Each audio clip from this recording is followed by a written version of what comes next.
Great, thank you. Good afternoon, everyone. So I have a little bit of a joke for you all, right?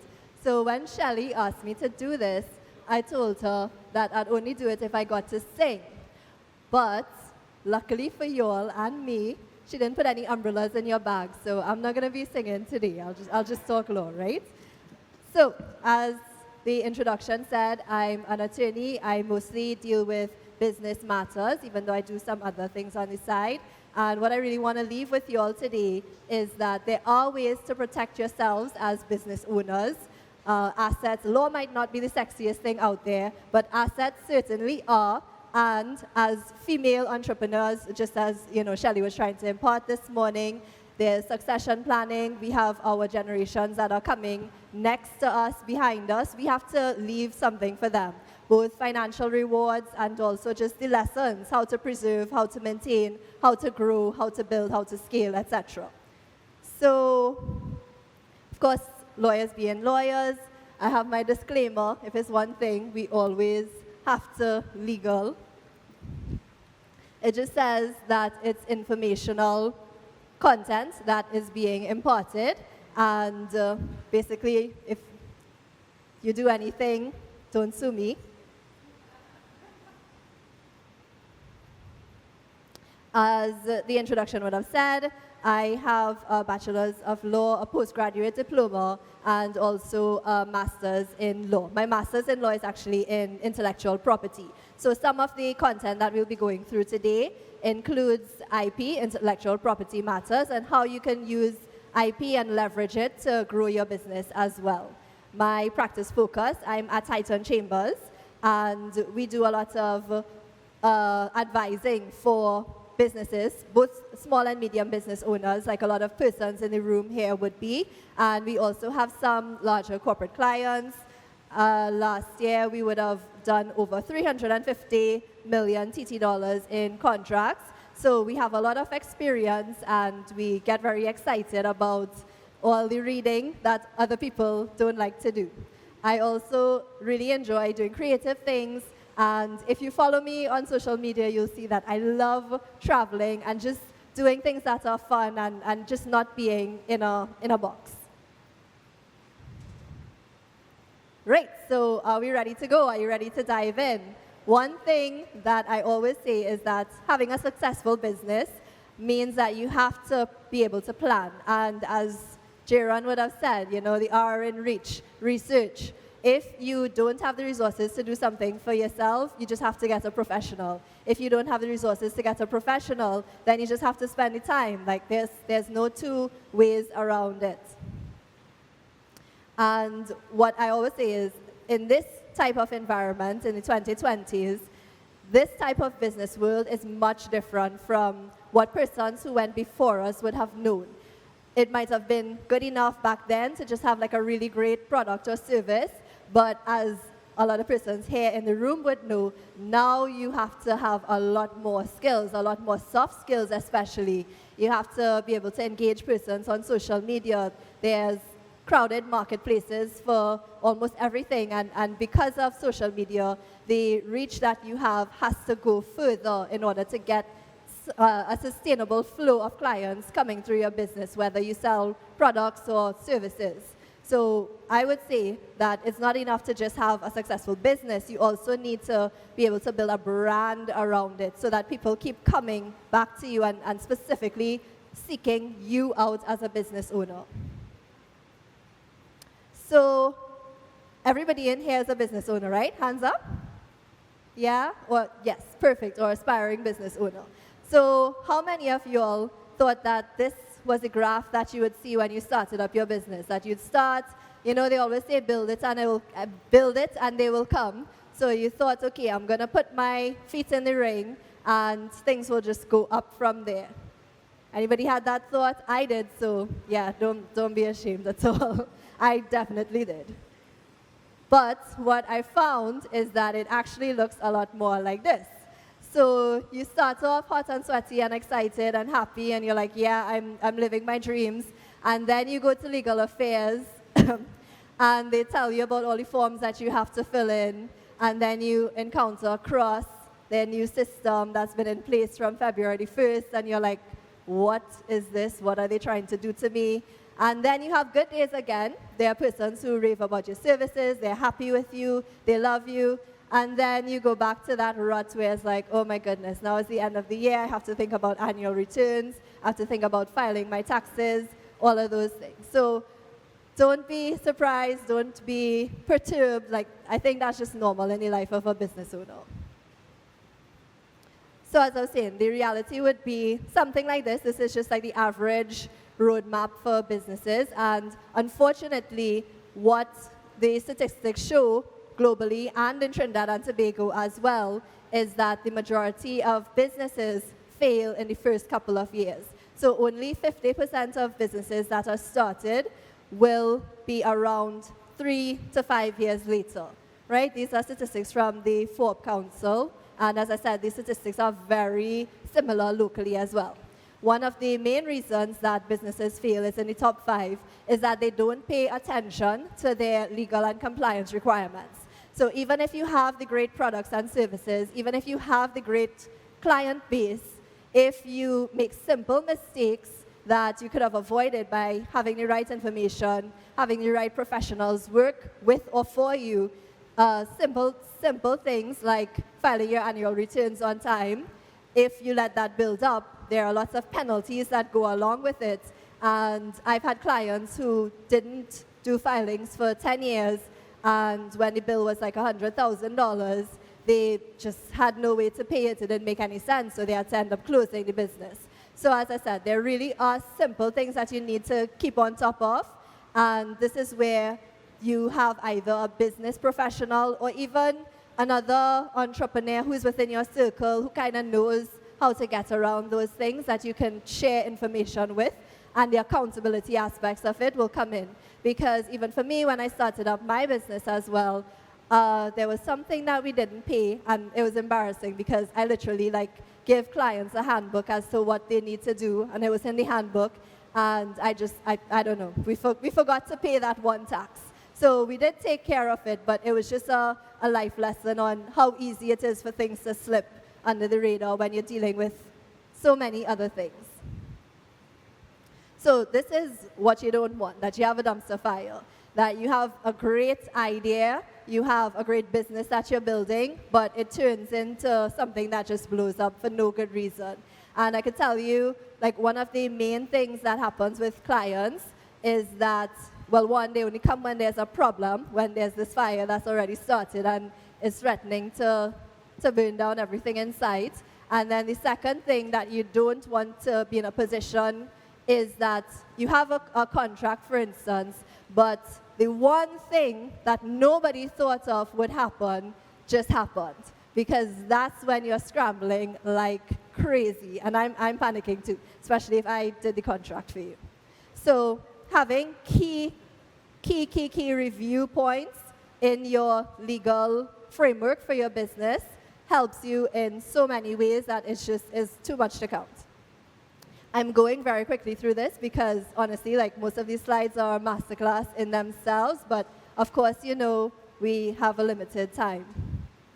Starting your business. The most important step is always the first step, and one of the things that I would say for persons who are starting new businesses, and I know in the room, a lot of you all have businesses already, but might still be in those nascent stages where it's still fairly new. You need to understand the goals and outcomes for the business. So for instance, as you all would know, it costs money to start and run a compliant business. Even the $500 or how many ever dollars you pay to incorporate a company, that's an expense. If you wanted to get a trademark for your business as well, your business name, that's another expense, and that costs even more than registering the business name or incorporating the company. So you have to really sit down and think about where you want the business to go. Is it something you just want to do by the side, that's a hobby, in which case you can possibly think about whether you need to have a formalized business entity in the first place, or is it something that you see that you want to develop and invest money in to keep going with. One of the things I also say, you need to make sure that you choose the appropriate vehicle for your business, and we'll go through the types of business structures on the next slide. And persons would do a business plan, but what I find missing from most of those plans is that they don't look at the compliance requirements and putting tasks, keynotes, timelines, etc. So I'll just run through this really, really quickly. Most of the types of businesses that you'd have locally fall into one of these, either sole proprietorship, which is essentially a one-man show. You and the business are the same. Partnership, which is similar to a sole proprietorship, but with many other persons, 2 or more other persons. A limited liability company, which is the most popular option for businesses. This is a company, and of course, as you all would know, a company is different from the persons who own it. So most of the clients who come to me, I would advise them to go with a limited liability company. There are also unlimited liability companies, which are not popular at all in Trinidad or globally. And the reason they're not popular is because you have a company, but the owners are still liable for whatever happens in the company. The advantage of it, though, is that you have less filing to do, and you get to keep your business affairs secret and confidential. So when I worked at the Ministry of Energy a long time ago, I realized that actually a lot of international oil companies were unlimited liability companies because they just didn't want the disclosure requirements. So in some cases, it may be a legal requirement to start up a formal business. As the lady from NEDCO would have said, if you're trying to get a loan from NEDCO, you do need to have a formal business entity. With a limited liability company, you can protect your personal assets. They're different from the company's assets. You'd get access to business opportunities, like for instance, if you're doing business with a large entity, they most likely would want to see that you have a limited liability company and some government tenders as well. Shelly is always big on talking about succession as well and passing on to the next generation. So that's something that you can do with a limited liability company as well. I'll just go through this really quickly, but the aim of it is to show that if you're there on the left with your assets, those assets are protected from what your company owns. And likewise, if things go wrong and you're in that dumpster fire situation, somebody who sues you or tries to take action against you, they don't get access to your personal assets, your house, car, your shares, etc. So when you're starting up a business, of course, you need to choose a name under the Registration of Business Names Act if you're not doing business in your own name. And key things that you would look at are how far that name is going to go. This is especially important if you're considering trademarking it too. For a trademark registration, you do need to have a distinct name. So you would look at something like good trademarks are Häagen-Dazs. When you say Häagen-Dazs, you don't really know what it means. It's actually a completely made-up word. Versus if you were to say XYZ ice cream company, that would not be a good trademark, even if it is acceptable for registration, because it's not distinctive. It actually talks about the product. Always do a Google search to check to see if your names are available, and try to secure the domain as well as quickly as you can. Oh gosh. Oh, so yeah, this was just something I found funny, because I don't know how many of you all remember, but back in the day there was Tata Motors, and when they came to Trinidad, they weren't very successful. Of course, all of you all know what Tata means in local parlance, right? It means rubbish. So I saw this Tata graveyard one day, and I just thought it was the most ironic thing ever. You know? So in terms of compliance, and I'm not going to be able to go through all of this, but there's a whole long list of things that you need to do as a business owner. Of course, as a sole proprietor, you have like the lightest burden versus a limited liability company. A lot of persons who come to me, they say they didn't know that they need to do like annual returns, for instance, if they just started up. But there are a lot of things that you need to contend with. Basic legal documents that you should have from the time that you start, contracts with almost everybody that you do business with, and drafting contracts is something that you can do for yourself, but just as I said from the beginning, if you're not willing to invest the time to make a proper contract, then it really doesn't make sense. You could actually be doing more harm than anything else. Like I had a client, for instance, who decided to draft their own lease, and they borrowed a contract from the internet, and the jurisdiction clause was in New York. So basically, she and her landlord had a dispute, and then when I looked at it, I said to her, well, it says you have to file in the courts of New York, so are you going to do that, you know? Again, reading through and making sure that you have a document that makes sense is essential.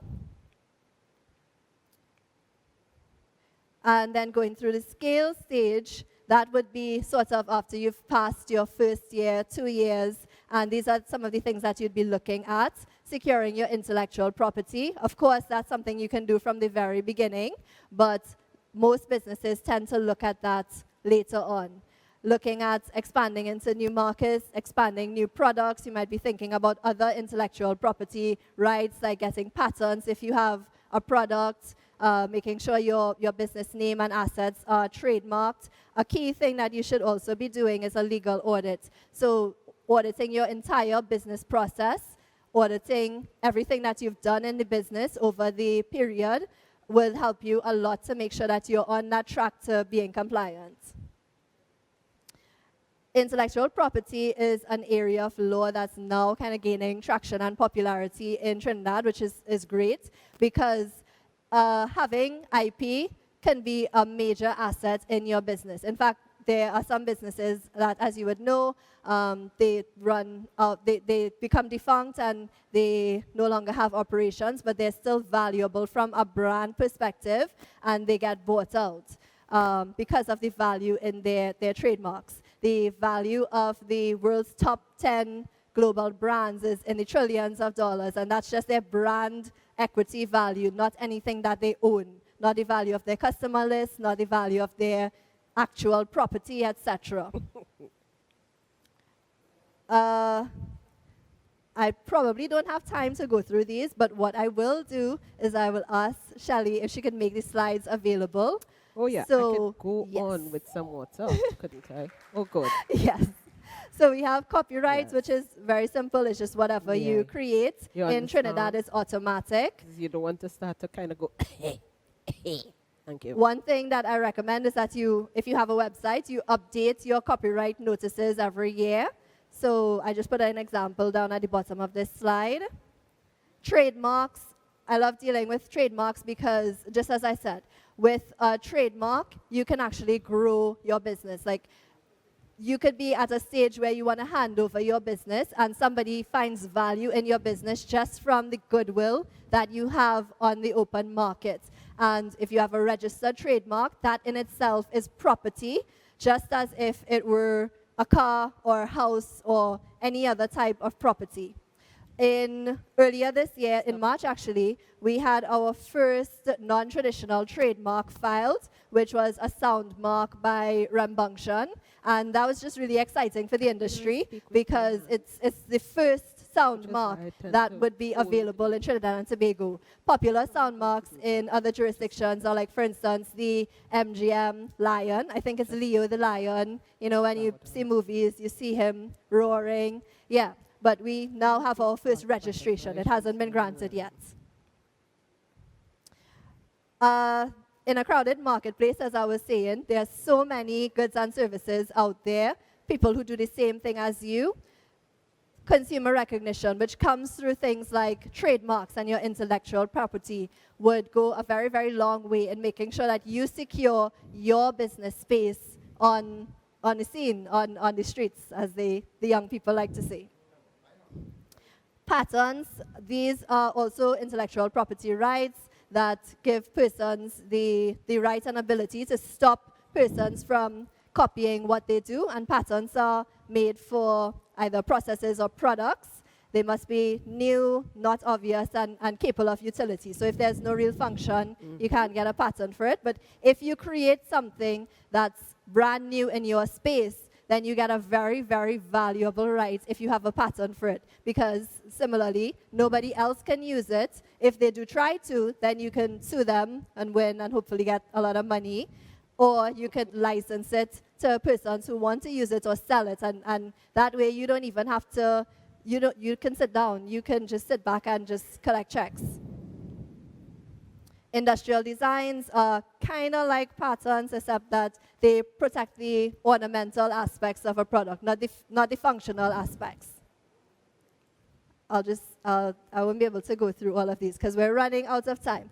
Last slide that I wanted to go through, though, were trade secrets. So different types of intellectual property provide and fulfill different functions. And when you're looking at your business holistically, you need to look at what rights work best for you. So for instance, and a famous example is the Coca-Cola recipe. It's a secret. It's been a secret for hundreds of years.